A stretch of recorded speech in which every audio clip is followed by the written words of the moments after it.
Good morning, everybody. I am here with the amazing Sage Lavine, and I've got her new book, Women Rocking Business. Woo! Sage, how freaking awesome. I mean, how awesome. I love that you put all your brilliance into a book, and I know what it's taken for you to get here. Thank you. I know you do because you're my coach for 3 years. You got me here. I'm sitting in the home that I own because of you. I remember when you bought that home. Let's jump into this a little bit because we have 20 minutes together, and I want to get to the nitty gritty of, yes, what's in the book, but also like who you are and the transition that you've been able to step into to be able to write a book like this and not allow this book to die within you because it's too hard for you to write, and really be able to grow a business that makes millions of dollars. And you're smiling, you're happy. Do you know how many people I can see at 300,000 that are pulling their hair out because they're like, it's too hard, right? So what's that? First of all, tell everybody who you are, what your business is, and then I want to talk about that shift in that sweet spot that you found that allows you to work. I want to say hi to everyone. I want to say thank you all for being here. Congratulations for being here to work on your business, and congratulations for tuning in to Shanda. Shanda's incredible. She was my mentor for 3 years, and my business will do about 1.7 million this year at least. And I used to be a school teacher from Iowa. Okay, I made $28,000 a year. And as a little girl, my mom didn't want me to sell Girl Scout cookies because she was afraid I would offend the neighbors. That's how non-salesy my family was. So when I came to Shanda, I was basically like, can't you just teach me to make a lot of money without working? And she was basically like, no, it doesn't work like that. And Shanda taught me to get on purpose, and I'm just so grateful to you. This book would not exist without you. Hay House bought the book last year. I got a big fat book advance. I've been totally supported in getting this book out into the world. And, I just am so grateful to your mindset and your leadership, and for every single one of you that's out there wondering if you can do it. I think we're both here to tell you that you can, and it may take more of you than you think it will. But when you make the shift inside of you to get on purpose, then it stops feeling like so much work. It's a great point, because when we first met, you had body breakdown. I did. You had a very big vision and a very big heart. And you had lots of talent. That was already there, but there was this push and pull of it's like what you talk about in your book about good stress and bad stress. I haven't read this part, but I started to read it, and I was like, I want to talk about that, because I think there's a distinction that can help people unhook from this thought that takes them away from their purpose. Yeah, exactly. Can you talk a little bit about good stress and bad stress? Yeah, exactly. So the cool thing about stress is that a certain degree of it. That is so funny. I just saw it.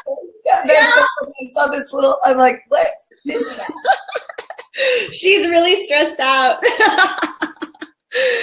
She's really good at helping me keep my stress down. Stress can actually be good for us. And I think that's the shift that we need to make, because I think as conscious, visionary, sort of sensitive entrepreneurs, if some of you put yourself in that category, we can tend to want to back away from stress. But, Wall Street Journal has an article out that says, there's a physiological response when we get exposed to stress. The nervous system actually, pumps cortisol and adrenaline into our bloodstream. And it's not unlike the reaction that we have from working out, right? Like when we as successful people can be like, I feel pressure, I feel a little bit of stress, we can do what my chiropractor says, we can eat stress for breakfast, right? And we can use that energy to actually pump us up and go kick some butt, and then log out at 2 p.m. or 3 p.m. or 4 p.m. or whenever you want to be done with your workday, and go about the business of living your life, right? But it's that mindset shift that stress doesn't have to be bad for you. Well, and it's also the discipline that you can actually stop and do flex, right? Like you talk about, what is it, chapter 7? Yeah. Which is all about flex, which is something that we talk about a lot inside of our company. But you got to be, if you're overstressed, there's and I hate the word boundary. I hate the word boundary because boundaries kind of get thrown around a lot to hold us back. But it's like, be disciplined enough. I have a box in my kitchen that my phone goes into and the box shuts. If I don't have my phone in the box, I will grab my phone and I will be on my phone. Like we text messaged last night. That's when I took the phone out of the box and I was walking to my bedroom to use it as an alarm for the morning. Otherwise, I never would have seen your text. It would have been in the box, right? And the other thing is just before that, my son was drawing green felt marker all over his face and all over the couch, and we were dying laughing. I would have missed that moment, or I would have gotten mad about that moment if I was busy on my phone or my computer, right? So and when I first met you, I was I had just hit six figures and I was way more stressed out than I am now. And, you basically were like, oh yeah, my company will do about almost 2 million this year. And, I take a week off every month. And I was like, is this girl for real? I mean, I just remember being like, okay, she looks like a Barbie doll and I don't even know if I can trust her. And the longer I talked to you, the more I was like, this girl is for real. Like she's just found a sweet spot. And you taught me about flex, and I engineered it into my own schedule, which has become, I work 12 days a month. I work Monday through Thursday, the first 3 weeks of the month. And it's very similar to what Shanda taught me to do. And I call it a freedom schedule. And along with chapter 7 is the secret to not burning out, which is really all the tools to help you engineer your schedule, right? To actually not have to kill yourself and burn yourself out. Well, and I'll say this too, like, I literally just had a client yesterday say to me, Shanda, I actually don't want your lifestyle. And I looked at her and I was like, hold on, wait for a minute. Like, why wouldn't you want my lifestyle? She goes, I don't want to get up and do a coffee with Shanda at 6 a.m. And I'm like, hold up. I was like, I do this because I stop work at 2:45 to be a mom. It's a choice. It's not a have to, it's a choice. Also, you work very hard. I work very hard. But let's be honest, I took off 4.5 months last year, right? Like, and so, but here's what people forget is like what you're going through right now, like you're going for New York Times bestseller. You're going to get this book in the hands of as many people as you can. You guys, if anybody's watching right now and you want to get Sage on one of your Facebook Lives, or you want to send out some emails about this book or some videos, she has so much content. She really has a vision. And I believe it's really important for us to stand shoulder to shoulder to help each other create our visions. But she has a vision to get this book into the hands of like 10,000 people in the next couple of weeks, right? And here's why I want to share this with you, is what that takes is turning yourself inside out. Yeah, It's what it takes. That's what it feels like I'm doing. And we've sold about 4,000 books already. So we're almost halfway to our goal. And I've opened up my schedule wide open. And the reason I've opened it up wide open is not to sell 10,000 books. The reason I've opened it up wide open is because I am so convinced that women are the solution the planet needs right now. I mean, we're sitting here looking at natural disasters, people losing their homes, heartbreaking things going on in the economic and political climate. And we as women feel all of it. We have solutions, and we're actually starting businesses 1.5 times faster than men. Right. And we're failing faster than men at the same time. Even though we're like on fire with our businesses, we're not having the success rate that men have, and women are still getting paid 80 cents on the dollar, and minority women are getting paid 65 cents on the dollar. And I feel like it's up to us, like Shanda and I are here standing for all of us to say, entrepreneurship is a solution to this. Entrepreneurship is the path to us taking our place as equal earners. Yeah, and you're about the equal earners. I'm just about just charge more and make money. But because I'm for women and I am for men. Yeah, absolutely. I mean, it's the feminine in all of us, right? We're all a mixture of the feminine and the masculine. So any of you men out there, there's some great strategies in the book, because the book is about building a business from a place of collaboration rather than competition, generosity rather than this sense of urgency, and empowerment rather than this sense of power over. And, Shanda's influence on me is all over this book. Aw, thank you. I know when I was flipping through it, the manuscript, I was like, oh, I love this. But the reason why, Sage, that I actually want to encourage people to grab this and share it on their Facebook pages share on this Facebook Live is honestly because of the collaboration fact. Like Hardcore would not be here if it wasn't for our clients referring people in, if it wasn't for them helping coach each other. Before I could have a huge staff, our clients like held each other up for a long time, right? So collaboration is a big piece. And you talk about giving to give, right? And connecting your business to a mission bigger than yourself. Talk about that for a second. What does that mean? And why is that valuable? Yeah, you guys are going to love chapter 12. Chapter 12 is called Giving to Get. So it's actually about giving more to get to the next level, giving more to align your business with the right values, with your values, like whatever inspires you, whatever turns you on. And a model that I've come to really fall in love with is to align your business with a nonprofit or a humanitarian organization. And Shanda does this too. For every woman that joins one of our business training programs, we actually sponsor a woman in a third world country. We give her a microloan so she can start a business in a place where she wouldn't have been able to do that otherwise. And one of the things that I've become really clear on is that when we align with nonprofits or humanitarian causes that we really believe in, our business can grow faster. So like, So, you know, I've aligned with Kiva, I've aligned with Pachamama. It's a nonprofit where we've taken clients down to Ecuador to be in the Amazon rainforest and help women down there start businesses to keep the oil companies out of the rainforest. And that's something that I'm so passionate about, right? But Pachamama promotes me. Like they have a huge database. So it's like a win-win, right? It's a good point. I remember teaching the co-creation live stream. You did it and you gave back to Lynn. And for the Pachamama, and it wasn't because you were trying to you weren't trying to position yourself on having to get like this like ridiculous like friendship or whatever back. But let's be honest, if you can perform for somebody else and you can give for somebody else, they're going to turn around and notice you. I think you donated like 25,000 off that live stream. Yeah, it was like 35. Yeah. 35,000, right? So when you turn around and cut a check for 35,000 to an organization that you care about the person even running it, what happens is a bond and a connection. Money amplifies things, right? So if you want more connections, somebody's going to beat me up for this, but more love, turn around and give. Yes. Right? Like turn around and give money towards things, give time towards things.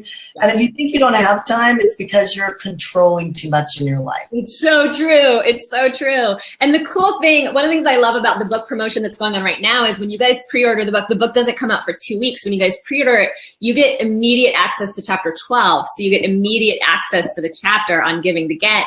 And it's actually got my formula for how I aligned both my virtual and my live event with a nonprofit, how I set it up, what kinds of conversations I had, what kind of percent split we did on the money that came in, just so that we could create like this amazing win-win. And you'll get tons of ideas if that's something that inspires you. I just saw Kim make a post about wanting to sponsor 10,000 women. And I just want to say, go, go, go. I love hearing your ideas. So post them on the chat and I'll be sure to say hi to you guys after the show's over. That's super cool. Yeah. So Sage, I mean, what even lit your fire under your butt to be able to grow a business to this level? You know, I think it was leadership. I think it was like the desire to just have leadership of my own life, to have leadership of my own impact, to have, you know, autonomy of my own income. I wanted to make a difference, and I also wanted the freedom. And that's something that you really taught me, Shanda. Like, we have to have a selfish reason why we go for our businesses. There's days where we're not going to want to do the things that are required for us to do if we can't see the light at the end of the tunnel. You know, like right now, in a few weeks, I'm going to be on the other side of this book launch, and I'm going to be on a plane to Hawaii for 3 weeks. And some of my top clients are flying over there to meet me. You know what I mean? So it's like, I'm always knowing that there's something in it for me. And like the unselfish why, which is like, there's women around the world that are being, you know, oppressed and in abusive situations, and situations that you and I potentially have never even experienced. Maybe some of you have, and you have an even bigger compassion for them. And I sort of feel like it's our duty, like our mission. And you know, Shanda, you talk so much about when we get on mission and we connect up with that God power. You know, God needs us to do that work. And I find that my energy and my joy is through the roof when I link up with that. I was just reading in the Bible this morning. The Bible is talking about if you want to manage God's house, which is limitlessness, right? Like it's complete unlimited source. Then you have to be, what they say, it said that you had to not be quick to trigger emotionally, right? So you had to not be emotionally triggered. You have to be disciplined. You have to be faithful. But the powerful thing that I thought was super powerful about all of that is you had to be blameless. You had to live a blameless life. So you have to stop blaming people or things in your life for not getting what it is that you want, right? Like I don't want, my husband comes home at midnight and so I can't get up in the morning. That is a blameful life versus coming up with a solution to be able to get to the other side. I want to go ahead. I want to dig into this a little bit, Sage, because everybody wants the place that you're at. And right now in our community, we have a lot of people that are making multiple six figures. And they're hitting some walls as they're going to the next level because they think it's hard. And they're saying things like for instance, I remember there was a day where you would never do a book launch and then get on a plane to go to Hawaii and lead a mastermind, right? And the way you made it sound is so elegant. So I get to do this, so I can't wait to be with them. Oh yeah, and I'll be there for like a week at the spa before they come. Right, but still, there was a time when that would have been too much. Yeah. Right? Like, why does that not come in your head anymore? Yeah, it's all about leadership. It's all about leadership. And that's something that you taught me, and it's something that I've really applied to the book as well. And one of the things that I really encourage all of us to do is to start really realizing that we have choices in every moment. There are these leadership qualities as well that some of us have certain strengths in some leadership qualities and weaknesses in others, and vice versa. And that's the quiz I was telling you about. I've actually put together a leadership quiz for women. It's around wealth. So it's about what leadership quality do you go to as soon as money comes into the conversation, or time, right? Because these are both limited commodities, right? And really when we get into the conversation of wealth and time and energy, those three things are interchangeable, right? We can spend more money and have less time, or we can create more time, so to really understand the way those things work together with your own leadership capacity, there's actually 4 types that I've identified. There's the visionary in all of us. Yeah. And then we all have the healer. And then we all have a mentor who's not afraid to give people advice, right? And some of us aren't as good at that one, or some of us are too good at it, right? And then we all have a coach inside of us that's curious, and it's all about listening to others. So depending on which quality is your strongest, that's going to affect your enrollment conversations. It's going to affect your strategy and growing your company. So the quiz is actually on my website as well. I know you post that link, Shanda, but it's at womenrockingbusiness.com. Yeah, it's at womenrockingbusiness.com. And if you guys want to take that quiz, the quiz is going to give you your results, and you'll be able to see where a gap might be in your own leadership and your own thinking around how are you going about enrolling clients? How are you going about building your business? And what voices are going on in your head to take you out of the game when what you really want is potentially more impact and more income, and every single one of you is worthy of that. And I will say this, though. I'm going to bring this back up because I really feel it's important. Like, everybody wants like someone like Sage or me to like pick our brains and to promote you and to help you. And I mean, literally, I can't tell you how many people message me, and I'm in my inbox on Facebook, helping people all day long. And so the reason why I share that with you is because you want those things, but you've got to be willing to give it. So how Sage get the book out? She's got a big vision over the next 2 weeks. You guys are almost halfway there. Be the type of leader that influences. Be the type of leader that grabs the book or grabs 4 or 5 copies and shares it with 4 or 5 of your girlfriends who are trying to do the same thing, right? Share this link.